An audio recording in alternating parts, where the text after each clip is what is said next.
En 2022, plus de 2 millions de Burkinabés fuyaient, tandis qu'en 2025, 28 bataillons rouvraient des couloirs où renaissaient les marchés. Ce contraste brutal, même pays, même route, réalités inversées, dévoile un paradoxe chiffré que personne n'avait anticipé. Que signifie vraiment ce retournement pour ceux qui le vivent ? Surtout lorsque Ibrahim Traoré affirme que la paix se plante dans la terre plutôt qu'elle ne se proclame. Et si l'enjeu n'était plus seulement la sécurité, mais la manière dont un territoire décide de respirer à nouveau. Le pari formulé ici dépasse la simple reconquête. Il s'agit de savoir si un pays meurtri peut reconstruire sa souveraineté en s'appuyant sur ses villages plutôt que sur des tribunes officielles. La promesse centrale, tenace et mesurable, tient en 10 mots. La souveraineté commence par le pain, pas par la peur. Autrement dit, si chaque foyer retrouve un puits fonctionnel, un champ cultivable et une école ouverte, alors la sécurité cesse d'être un objectif militaire pour devenir une condition de vie ordinaire. Mais cette ambition transporte un risque concret. Si le maillage local ne tient pas, tout le modèle s'effondre. Des marchés renaissants jusqu'aux routes rouvertes. C'est pourquoi chaque geste compte. Un puits réparé, un lot de semences livré à temps, un registre social mis à jour, tous ces actes forment une chaîne où la moindre rupture fragilise l'ensemble. Et pourtant, dans ce présent fragile, s'ouvre une question que personne n'ose formuler à voix haute. Et si la dignité redevenait vraiment la première infrastructure d'un État, la mini-révélation apparaît dans un contraste net. En 3 ans, 28 bataillons ont rouvert des routes jadis impraticables, permettant à plus d'1 million de personnes de rentrer chez elles. Ce double repère, routes sécurisées et retour massif, agit comme un basculement mesurable qui réoriente la compréhension du conflit burkinabé. Pourtant, derrière ces chiffres visibles, un mécanisme plus discret prend forme. Avant l'arrivée d'Ibrahim Traoré au pouvoir en 2022, la présence de l'État s'arrêtait souvent à la dernière caserne. Au-delà régnaient les groupes armés, les écoles brûlées et les marchés déserts. Le nord et le centre vivaient dans une alternance de raids, d'embuscades et de départs forcés qui vidaient les villages de toute vie sociale. Dans ce chaos, une intuition stratégique a émergé. La sécurité ne suffit pas si personne ne revient habiter le territoire sécurisé. C'est ce raisonnement qui ouvre la séquence à 2 volets. Frapper vite pour nettoyer les axes, puis rester longtemps pour recréer la confiance. Les bataillons avancent, rouvrent des routes, stabilisent des zones. Mais ce sont les brigades civiles, composées d'anciens déplacés, d'enseignants, de volontaires formés, qui tissent la paix du quotidien. Elles arbitrent les conflits mineurs, surveillent les puits, accompagnent la réouverture des classes et réapprennent aux habitants à occuper l'espace commun. Peu à peu, les villes fantômes reprennent des couleurs. À Barcelogo, les enfants retournent au tableau noir. À Gabou, les commerçants rouvrent des étals. À Boulédou-Mouhoun, un marché se reconstruit sur les ruines d'un ancien poste de contrôle. Ce glissement, du fusil vers la parole, du passage militaire vers la présence civile, constitue la véritable transformation. Il montre que la paix n'est pas proclamée, mais fabriquée. Chaque retour, chaque rire d'enfant, chaque classe rallumée inscrit une nouvelle ligne sur la carte d'un État qui recommence à exister. Et c'est en observant ce tissu social se reformer que l'on comprend pourquoi le pari porté par Ibrahim Traoré n'est pas idéologique, mais méthodique. Reconstruire un pays, mètre carré après mètre carré.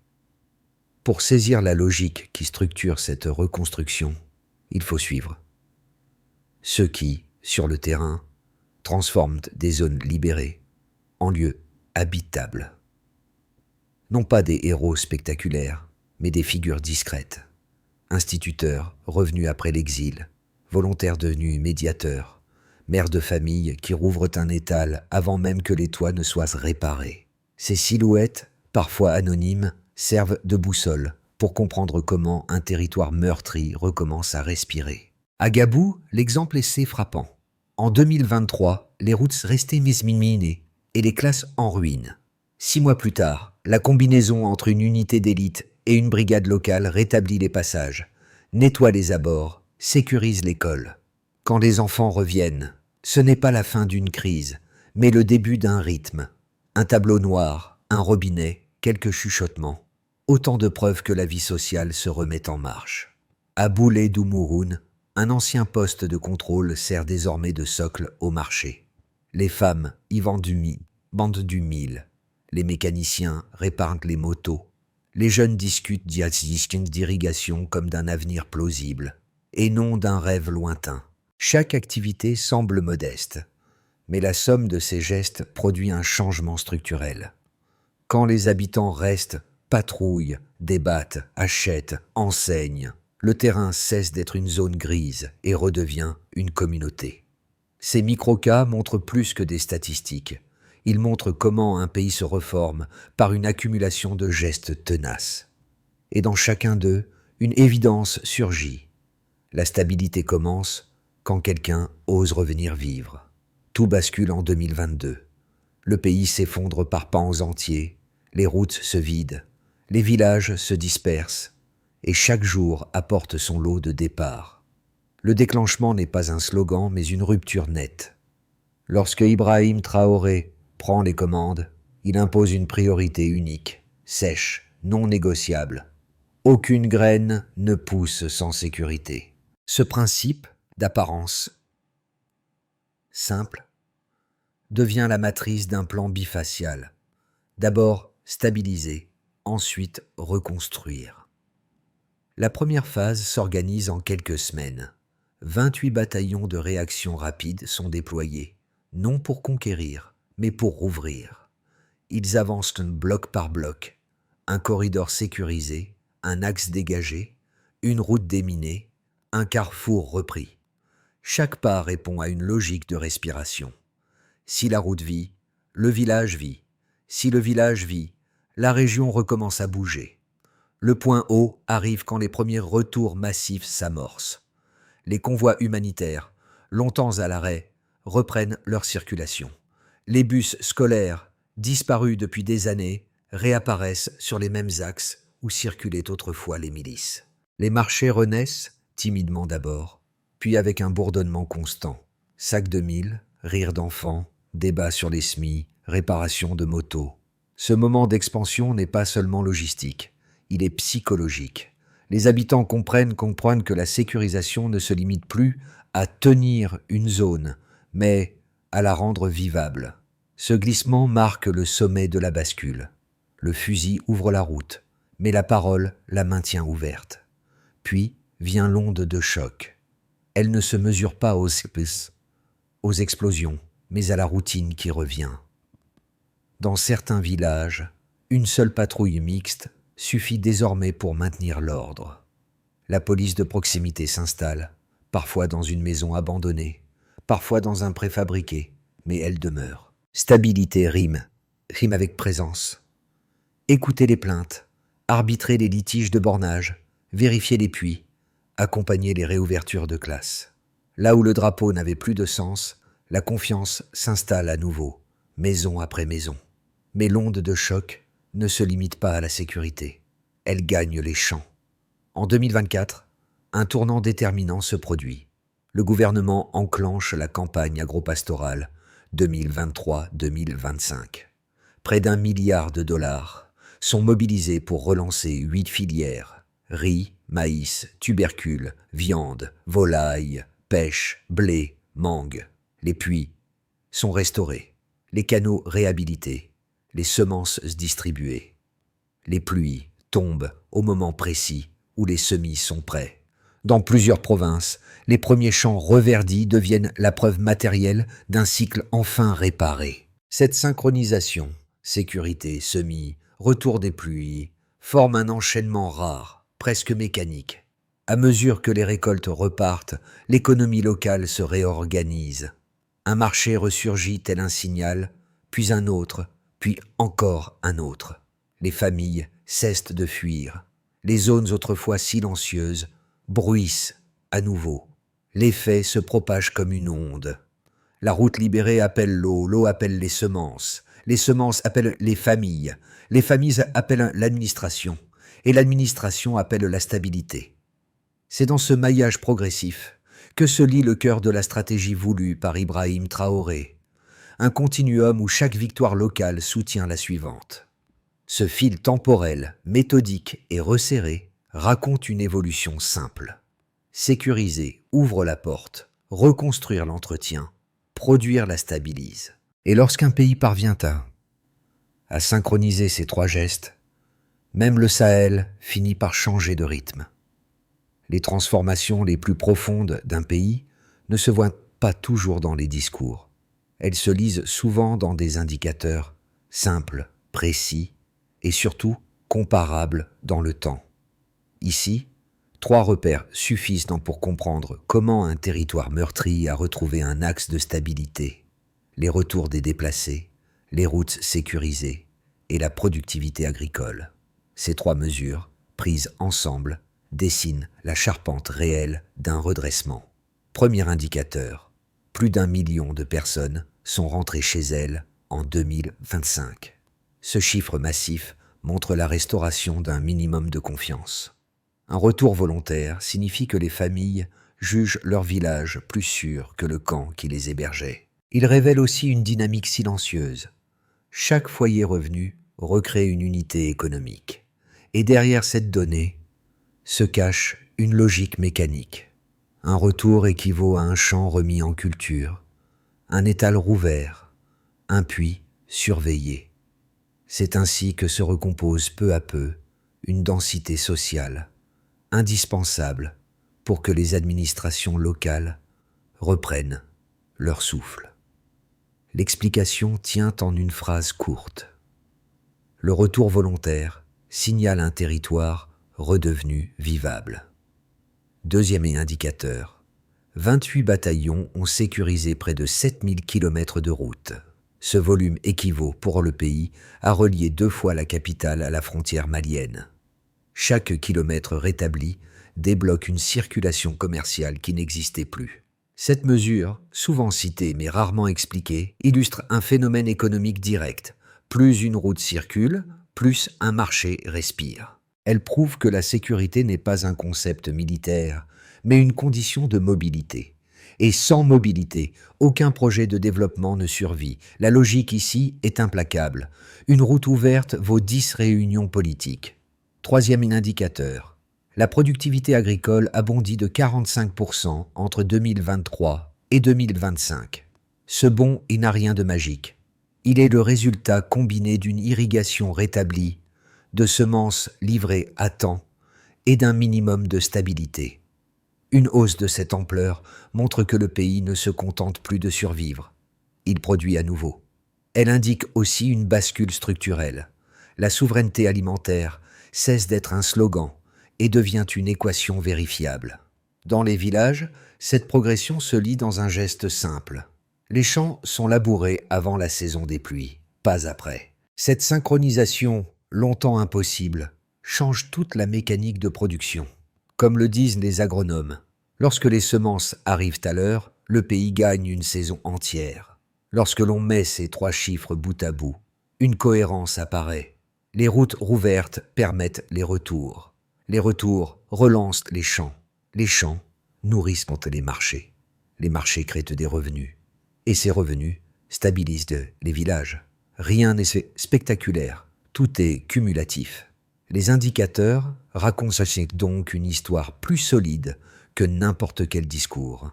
Un pays ne se répare pas grâce à un miracle, mais grâce à une chaîne régulière d'actes concrets qui finissent par se transformer en progrès mesurables.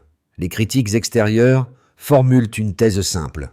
Aucun progrès durable ne peut naître sous un régime militaire. Selon eux, la suspension des élections ouvre la voie à une dérive autoritaire, et les succès sécuritaires masquent une centralisation excessive. Ils ajoutent que la stabilité apparente ne suffit pas à garantir une transition politique saine, et que l'histoire sahélienne regorge d'exemples où les victoires rapides se sont effacées faute de garde-fous institutionnels. Pour ces observateurs, reconstruire sans cadre démocratique revient à marcher sur du sable. Tout progrès reste réversible.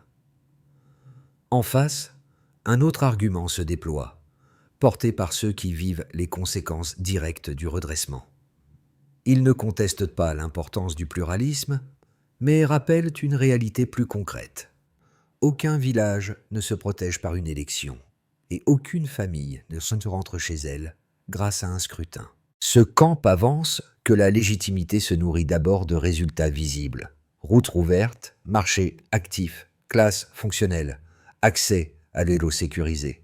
Lorsque les habitants recommencent à travailler, se déplacer, cultiver et acheter, ils jugent que la gouvernance non pas à ses rituels, mais à ses effets. Pour eux, ce n'est pas l'uniforme qui rassure, mais la stabilité quotidienne qui revient. Le Stillman exige de reconnaître que ces deux positions contiennent une part de vérité. Oui, la démocratie ne peut être indéfiniment suspendue sans fragiliser la confiance institutionnelle. Et oui, la sécurité demeure la première condition pour que toute forme de participation politique ait un sens. Les critiques ont raison de souligner le risque de concentration du pouvoir. Les défenseurs ont raison de rappeler qu'aucune liberté ne survit dans le chaos. Le point de rencontre se situe dans une nuance rarement entendue. La transition n'est ni un abandon, ni une fin, mais une méthode. Si les structures locales, comités, coopératives, brigades communautaires, ATER, gagnent en autonomie, alors la gouvernance se diffuse plutôt qu'elle ne se concentre. Ce n'est pas une promesse abstraite. C'est une dynamique observable dans la manière dont les villages reprennent en charge leurs litiges, leurs marchés, leurs puits et leurs écoles. Au final, la question cesse d'être qui gouverne pour devenir comment le territoire respire-t-il à nouveau. Une chèvre peut tout changer. Ce symbole pastoral, longtemps relégué au rang d'image folklorique, devient au milieu du récit une véritable clé de compréhension. Lorsque les autorités distribuent à chaque famille rapatriée un petit troupeau, un mâle, 2 femelles, parfois une vache, il ne s'agit pas d'un geste caritatif, mais d'une stratégie économique précise, recréer du revenu là où la peur avait effacé toute activité. Le point de bascule apparaît ici. Ces animaux, accompagnés d'aliments, de vaccins et d'un accès au marché, forment un micro-capital reproductible. Dans les villages du Nord, le bruit des auges remplace peu à peu celui des armes. Les enclos réapparaissent derrière les maisons. Les familles disposent d'un premier actif qu'elles peuvent multiplier ou vendre. Ce mouvement modeste mais continu devient l'un des leviers les plus tangibles du redressement rural. Et c'est précisément ce choix que revendique Ibrahim Traoré. Reconstruire par l'économie la plus proche du sol, celle que personne ne peut délocaliser, celle que même les crises mondiales n'interrompent pas totalement. La paix, ici, n'est plus une promesse. C'est un troupeau qui grossit, un marché qui rouvre, une famille qui ne fuit plus. Les effets de la reconstruction se lisent désormais dans 4 sphères distinctes, chacune révélant un pan du modèle qui s'enracine progressivement dans le Burkina Faso. Ce n'est pas une théorie, c'est un ensemble d'indicateurs, de gestes et de transformations visibles qui témoignent d'un pays qui reprend prise sur lui-même. Et dans chaque couche de cette dynamique, la méthode défendue par Ibrahim Traoré apparaît de manière concrète, mesurable, vivante. 1. L'État, la colonne vertébrale administrative, se réactive. Grâce au registre social unique, plus d'1 million de retours sont officiellement enregistrés. Un exploit logistique rarement atteint dans le Sahel. L'administration, longtemps réduite à des postes militaires isolés, redevient un réseau fonctionnel. Identité reconnue, paiements numériques opérationnels, transferts directs déclenchés dans des zones autrefois inaccessibles. Cela signifie qu'un village réintégré n'est plus seulement sécurisé. Il est comptabilisé, relié, reconnu, capable de recevoir des programmes ciblés. Pour un État meurtri, retrouver cette capacité basique, compter et accompagner, constitue une victoire structurante. 2. L'économie locale. Un cycle production, marché, revenus se reforment. Les coopératives renégocient leurs liens avec les acheteurs publics et internationaux. Dans certaines provinces, le mil et le riz burkinabé alimentent de nouveau les cantines scolaires, bouclant une chaîne entièrement locale. Cette reconquête économique s'incarne dans un autre indicateur fort. L'activité des marchés hebdomadaires dépasse parfois 60% de leur niveau d'avant-guerre. Chaque étal rouvert agit comme un aimant. Les commerçants reviennent, les transporteurs réapparaissent, les artisans reprennent leurs outils. Un marché qui vit, c'est une commune qui respire. 3. Les individus. Là où la peur régnait, des routines réapparaissent. Le progrès n'est pas abstrait. Il se lit dans des scènes ordinaires. Une mère qui marche seule vers un puits restauré. Un jeune qui gagne sa journée en réparant un toit. Une veuve qui vend une chèvre pour acheter des médicaments. Ces micro-gestes forment le véritable baromètre du changement. Dans les villages comme Gabou ou Tamasco, les femmes gèrent des groupes d'épargne, les jeunes deviennent éleveurs ou vaccinateurs, et les enseignants reprennent leurs cours. Ce tissu humain, regonflé par l'activité quotidienne, rend le progrès plus solide que n'importe quel discours politique. 4. La région. Un repositionnement sahélien discret, mais réel. À mesure que les routes se stabilisent, les flux transsahariens reprennent. Les axes vers le Niger, le Ghana et le Togo rouvrent, permettant au Burkina Faso d'exporter du bétail, du mil et bientôt des produits transformés. L'usine de viande de Bobo Dioulasso, prévue pour employer près de 3000 personnes, incarne cette montée en puissance industrielle. Ce renouveau, encore fragile, inspire d'autres pays sahéliens qui observent le modèle burkinabé non comme une exception, mais comme une méthode reproductible. Travailler localement, sécuriser patiemment, produire durablement. Ainsi, les effets réels s'alignent. L'État retrouve ses repères, l'économie respire, les individus reprennent leur vie, et la région reconnaît une trajectoire nouvelle. Ce n'est pas un miracle, mais une accumulation de preuves qui montrent qu'un pays peut changer son destin lorsqu'il décide de reconstruire à partir du sol. Et c'est précisément cette cohérence que revendique aujourd'hui Ibrahim Kibihim Traoré, convaincu que la souveraineté se mesure dans ce que les familles parviennent à reconstruire, non dans ce que les discours promettent. Les prochains mois forment une zone charnière où 3 trajectoires peuvent émerger, chacune dépendant d'un équilibre entre sécurité locale, dynamique agricole et résilience communautaire. Il ne s'agit pas de prédire, mais de cartographier les conditions qui pourraient orienter le pays vers la consolidation, l'expansion ou la fragilité. Dans cette lecture, les mois à venir ne sont pas une destination, mais une série de bifurcations successives. Scénario de base. Continuité prudente. La sécurité se maintient dans le cœur du territoire, même si les frontières demeurent instables.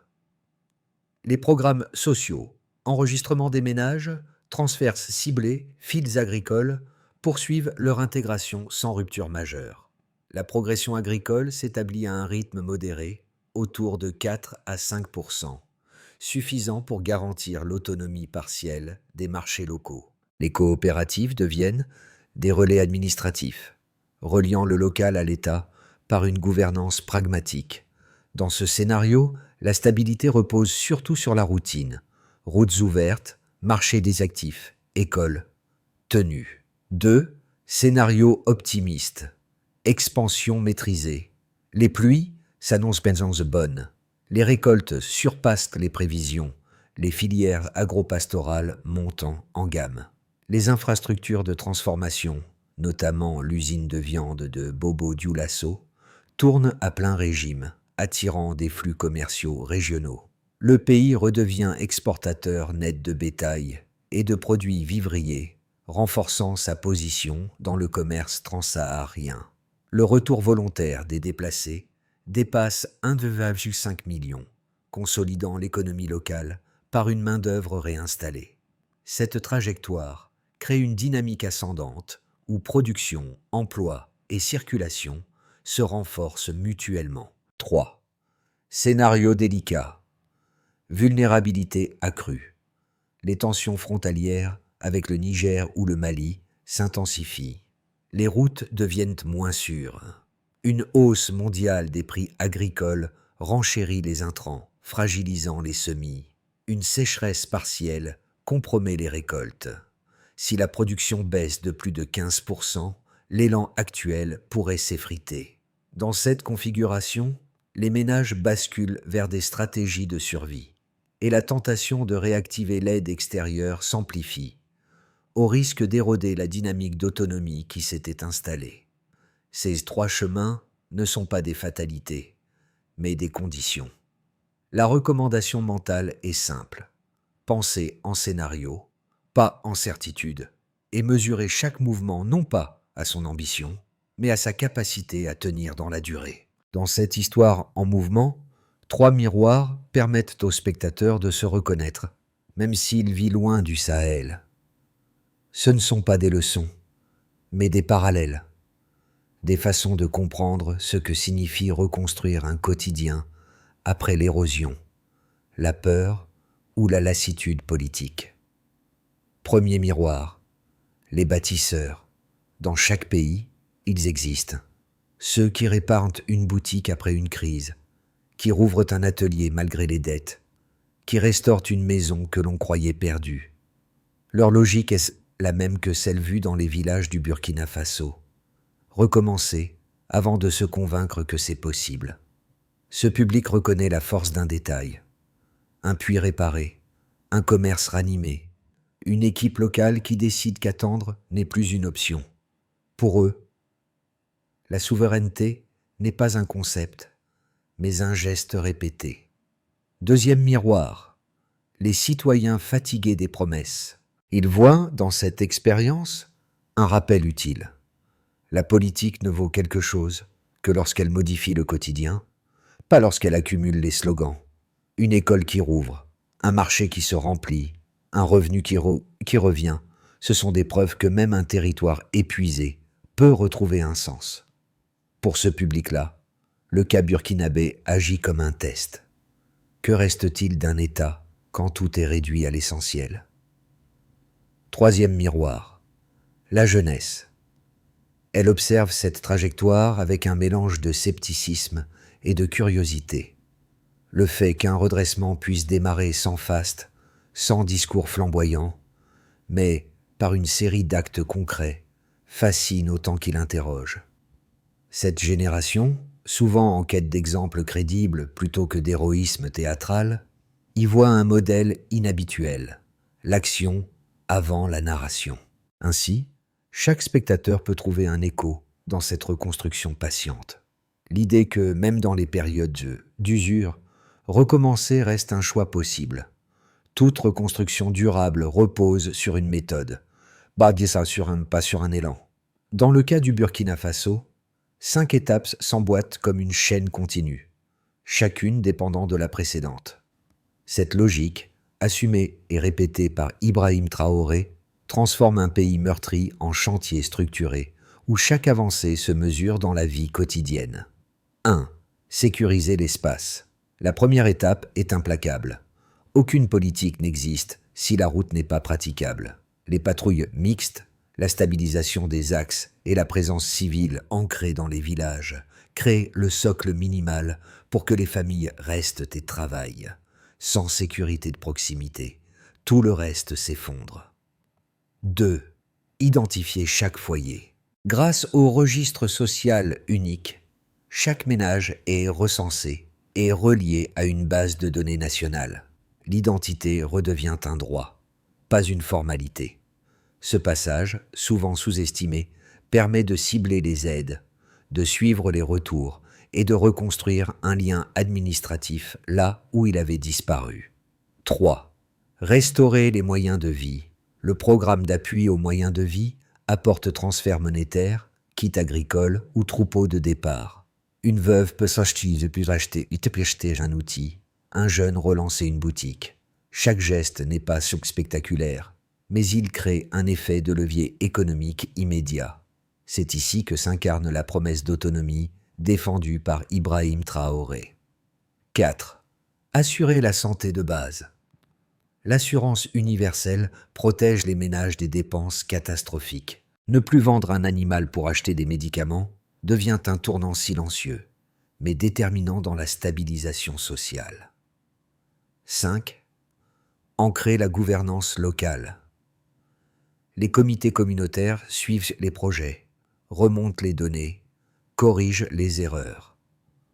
La transparence n'est pas imposée d'en haut.